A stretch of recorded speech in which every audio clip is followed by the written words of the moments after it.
I have to stop this to read a very special comment Gerlon put in chat. Hand of the Inheritor. Your powers must be a gift from Yomade, even if you deny it, and it must be true. Arilu, I made you. And Hand of the Inheritor shocked Pikachu face. Oh my god, that is so good. That's so good. I wonder... Oh no, the Hand of the Inheritor. The only reason why he was, he liked me was because he thought that I was, sent by Yomade. But he didn't really like everything I've done. Oh no, we're gonna have to fight him? Oh, I think he's gonna be pissed at us. Like, he's gonna be so mad. Like, he's gonna be like, I need to chop this down because she's like a spy. Oh no.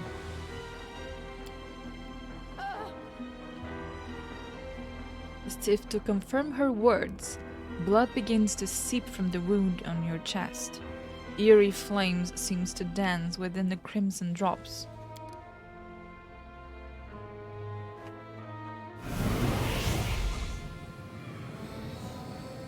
This is pure essence of Nahindrian crystal. My invention is far superior to the crystals used by Xanther, which were barely refined at all. It will give you new strength, and help you to overcome the wound that still slumbers within your soul. Take it. Take it, and you will see that this is the very power that has lived in you since the Battle of Canobris.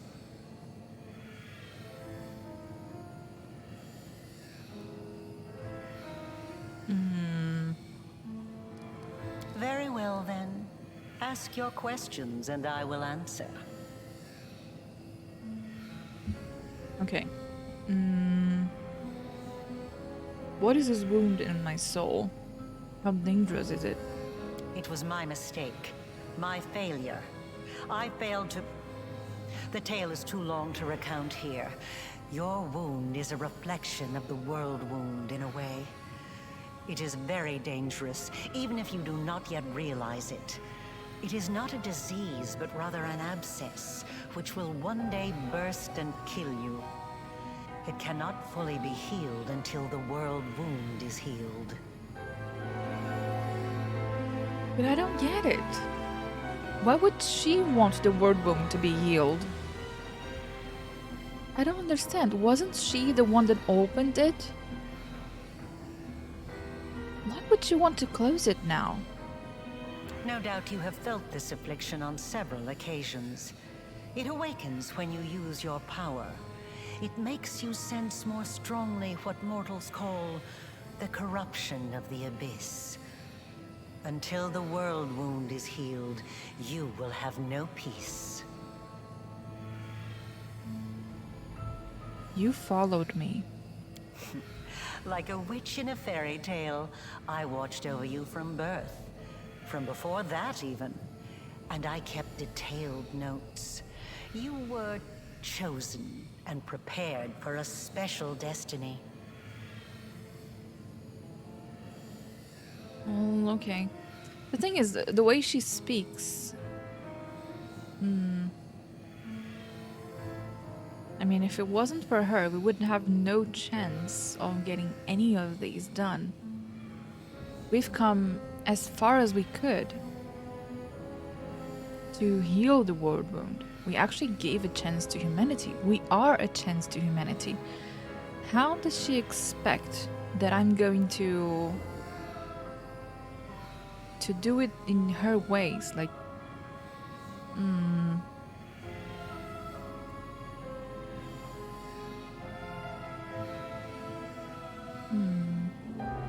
Aside from this, I helped you, even when you were unaware of my presence.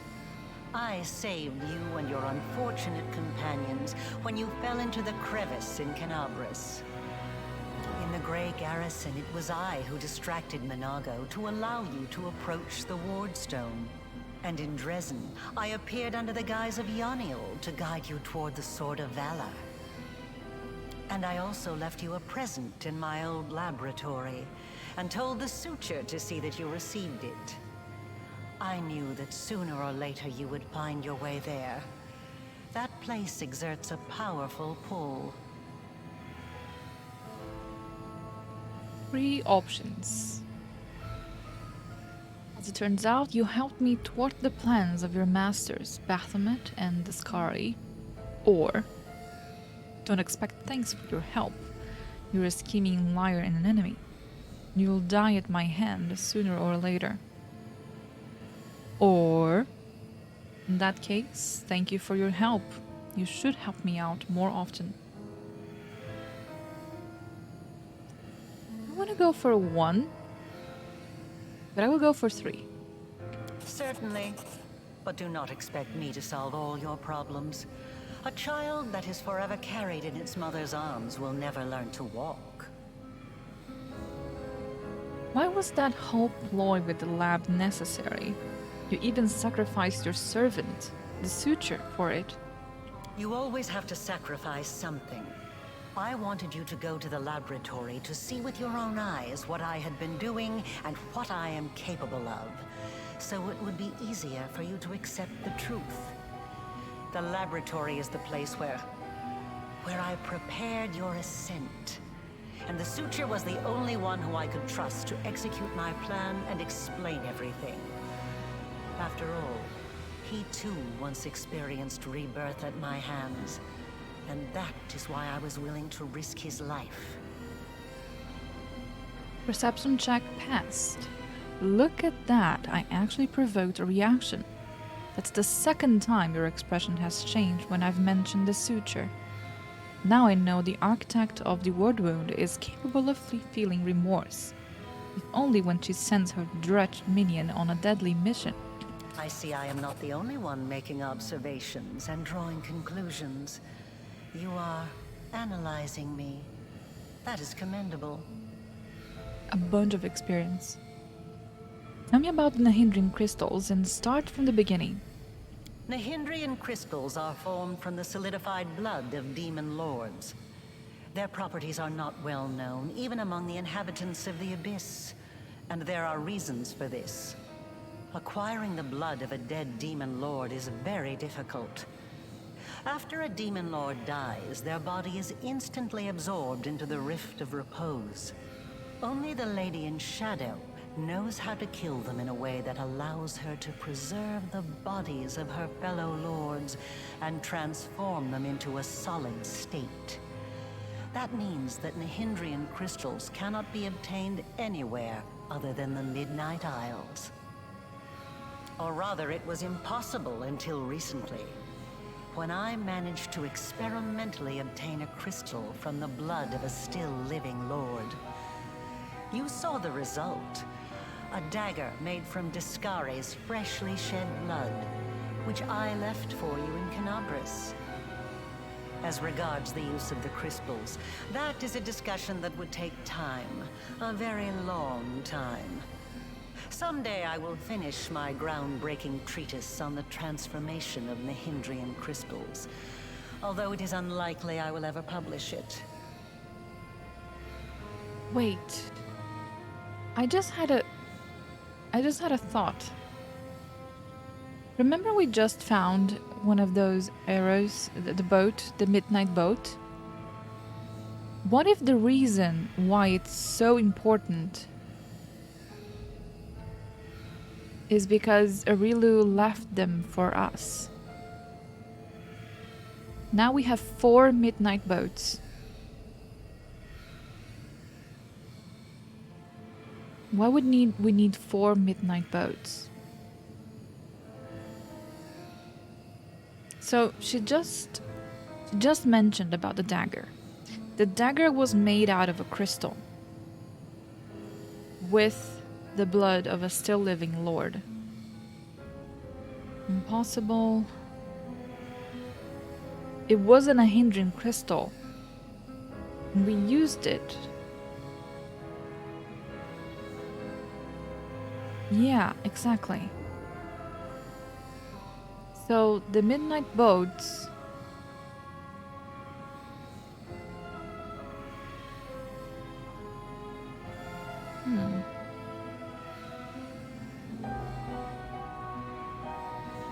No, the dagger. I didn't use the dagger on the Skari. I think I used the dagger on the stone to destroy the stone and to free all souls within. I sacrificed the dagger to destroy the... Forgot the name. What is it? She mentioned here. The ward stone. The ward stone. So I used the dagger to destroy the ward stone and free all of the souls inside.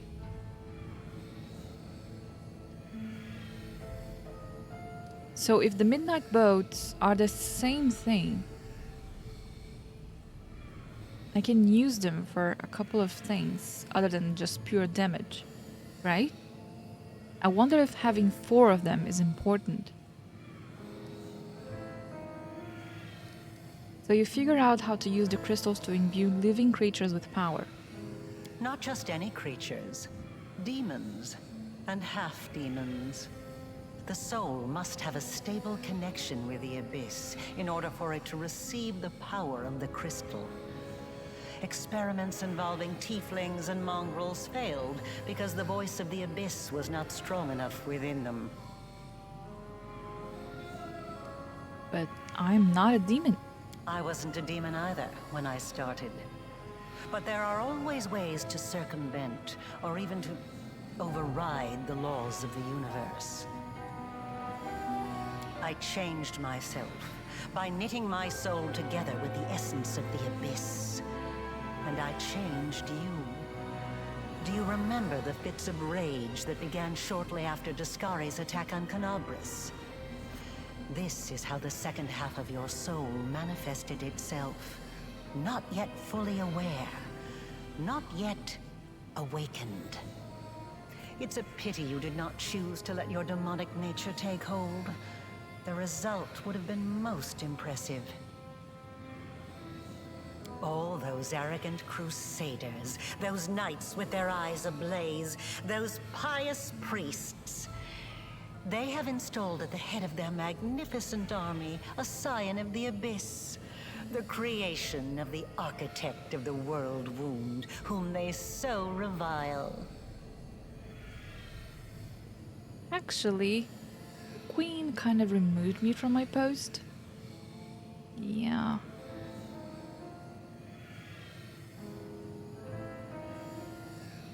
So... It's strange to see you here in Nocticula's palace. Who do you really serve? Both. And neither. I have served both Discari and Baphomet, and not merely as the lowest in the pecking order. But I do not think you'll be surprised when I tell you that to me, both of these mighty lords are merely convenient temporary sources of power. And their time is almost at an end. But the Lady in Shadow is different.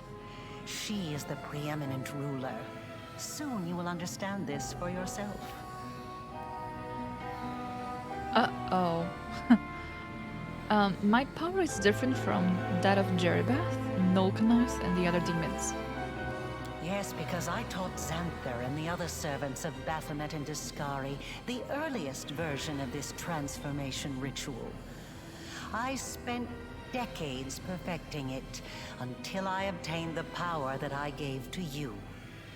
Power in its most purified form, cleansed of the filth and chaos inherent within the original blood of the demon lords. Your power is as pure as thrice distilled water, but it resonates with other powerful sources of supernatural power, such as the Sword of Valor. And your power can change. You must have realized this already. You have shaped my gift into a form that you yourself have chosen. You are seeking answers, trying to understand the crux of the matter. That is good. Okay, so the most important question is, what do you want from me? Patience. Before we continue, I want you to receive your power.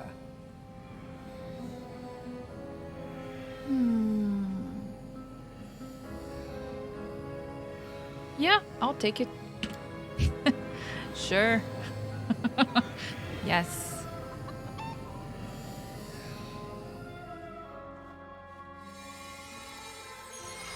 Another mythic level. Yep. You touch the essence and the power so familiar and clear flows through you like a river. The power that courses through you is so immense. The wound on your chest closes up as if it had never existed. Now you know. You truly know. Enough! Enough of this madness! I was blind. O Lady of Heaven, how blind I was. I saw holiness in the half-fiend's creation.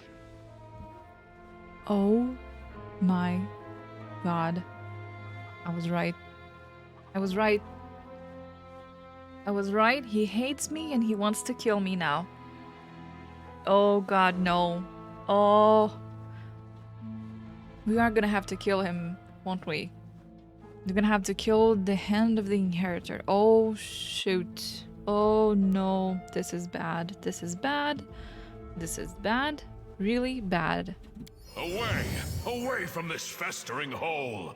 I must bring this terrible truth to Queen Galfrey and No! save those who can be saved from this darkness! The Hand of the Inheritor trusted you, mistakenly believing that you were chosen by heaven. But your actions undermined his trust. No! Don't you believe the Queen? The Queen hates me. Oh god, no.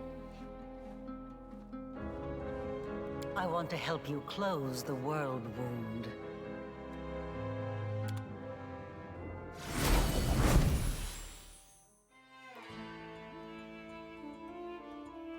Oh. Aurelius' words are cut off by a quiet laugh. Sitting on a throne that was empty just a moment ago is none other than Nocticula, ruler of Alucinera in the Midnight Isles, a powerful demon lord, and the one they call Our Lady in Shadow. Her red lips curl into an ironic smile, and her large eyes observe you with a keen interest. You were about to say, we are going to close the world wound, weren't you, Aurelu? I see no reason to continue deceiving this mortal. Now, I am convinced that she is quite worthy of serving me. I will even reward her with a modicum of knowledge about the events in which she is about to take part. Greetings to you, Our Lady in Shadow.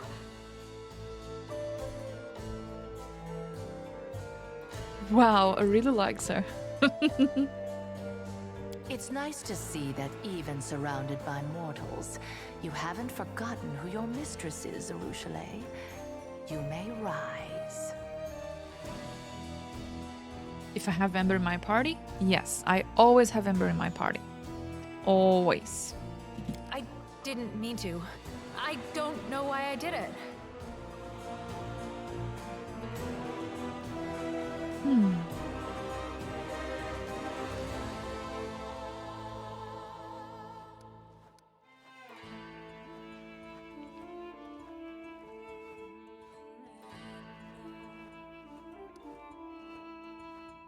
Can I use 1 and 2 before I use the other ones?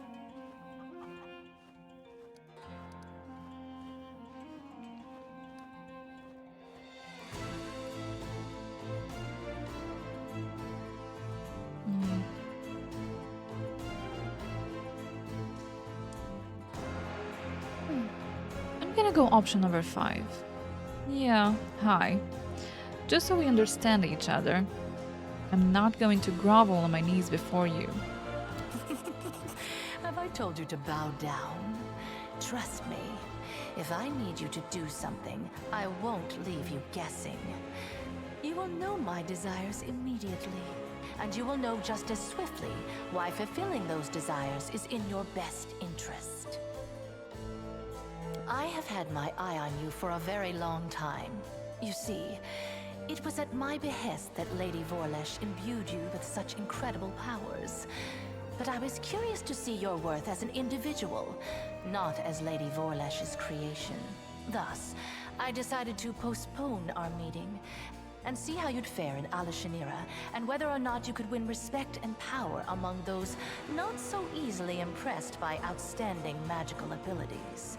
Well, you've passed my test adequately by proving that your character and your will are stronger than the Nehindrian powers Lady Vorlesh has vested in you.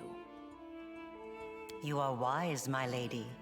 However, only those who have never known or forgotten what it is like to be mortal can so easily dismiss the importance of power. To be someone whose life is fragile and can be cut short at any moment, like a candle snuffed out by a gust of wind. It is a shame your angel has left you, mortal. I would have liked to talk to him. I don't expect I will get another chance, as that celestial buffoon's days are numbered. You were able to see him despite all his enchantments? The herald of that upstart goddess. Here. Yes, although his defenses were quite intricate. A commendable precaution on his part, as word of the hand of the Inheritor descending once more into the abyss reached the Echo of Discari almost immediately. Mind you, vindictiveness and guile have always been among his best qualities.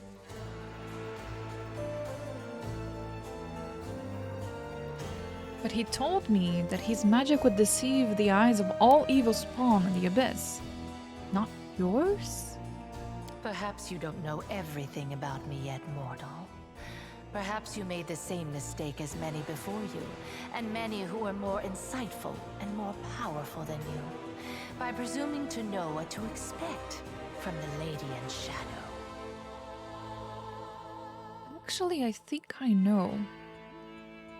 So he also told that it would hide from everything that is evil.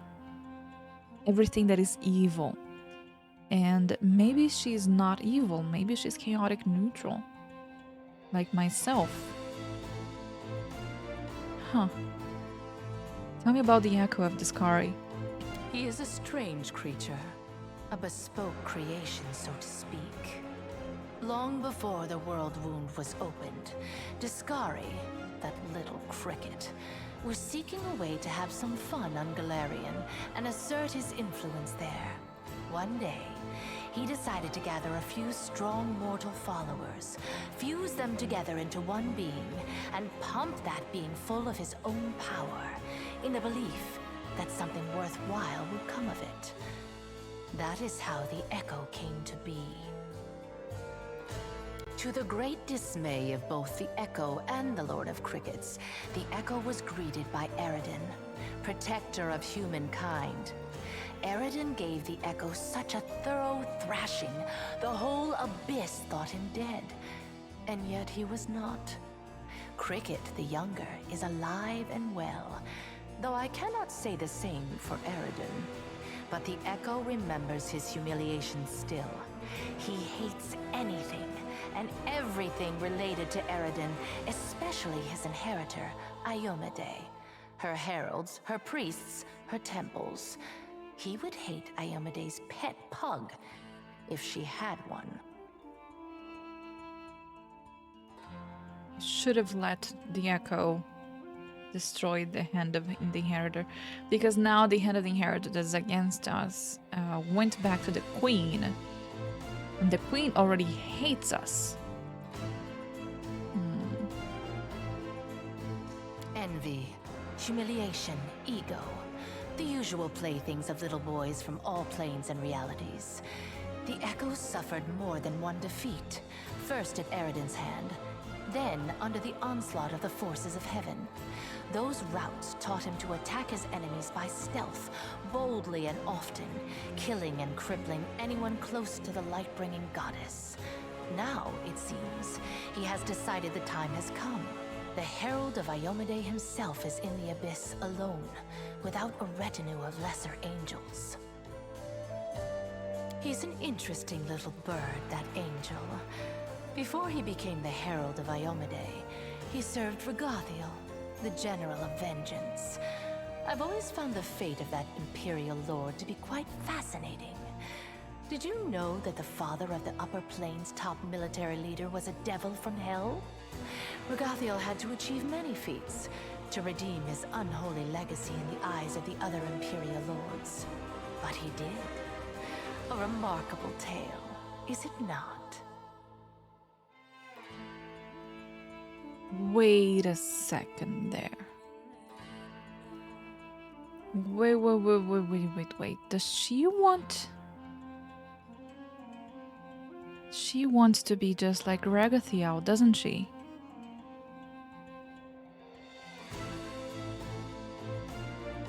So, Aurelio is testing how to ascend a human to what? To go to heaven? To be a god? Is that what we're going for? Is that why the tooltips ask me if a demon can ascend?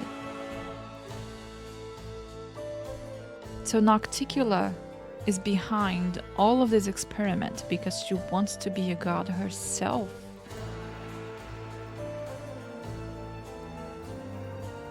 Huh. Your conversation is interrupted by a concerned-looking succubus who silently approaches Nocticula and then begins fervently whispering into her ear. Nocticula's expression turns hard and cold. As she ponders the new development, the messenger makes eyes at you playfully. You recognize those green eyes, except they were awash with pain when you last saw them. Their own were bleeding out in the caverns of the Nexus. The succubus smiles slightly and gives you a wink. Another island, another loss. Enough! I warned them that I would not stand for the desolation of my realm. They have not heeded me, and they will regret it. Go to your sisters and tell them to prepare. Gerlin says, no, the tooltip specifically is about Aru redeeming herself. Oh, okay. Okay. So I'm extending here. I'm trying to understand all of this. The great plan behind all of this. That green-eyed succubus. I know her. Yes, you've already met Laulia, my talented assistant. I've heard she was very convincing at acting out her tragic death in the mines of the Nexus. As you can see, I've been watching you since your very first moments in the Abyss, and even a little earlier. I have prepared a beautiful intrigue that will topple many of your enemies and seal the world wound forever, ending the threat to Galarian. And you have the chance to become part of that intrigue. That doesn't make any sense. Prepared an intrigue that will topple many of your enemies and seal the word wound? What? Why would you want to close the word wound? Or maybe seal it open? Interesting, the use of their word.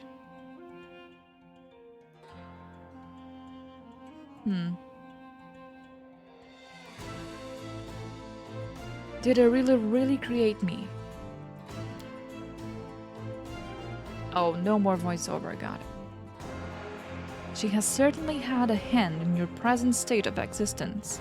Lady Vorlich designed the word wound, a magical phenomenon of unfathomed power. To seal it, we required a key that was just as strong and unique. Simply put, we required a champion, and she chose you.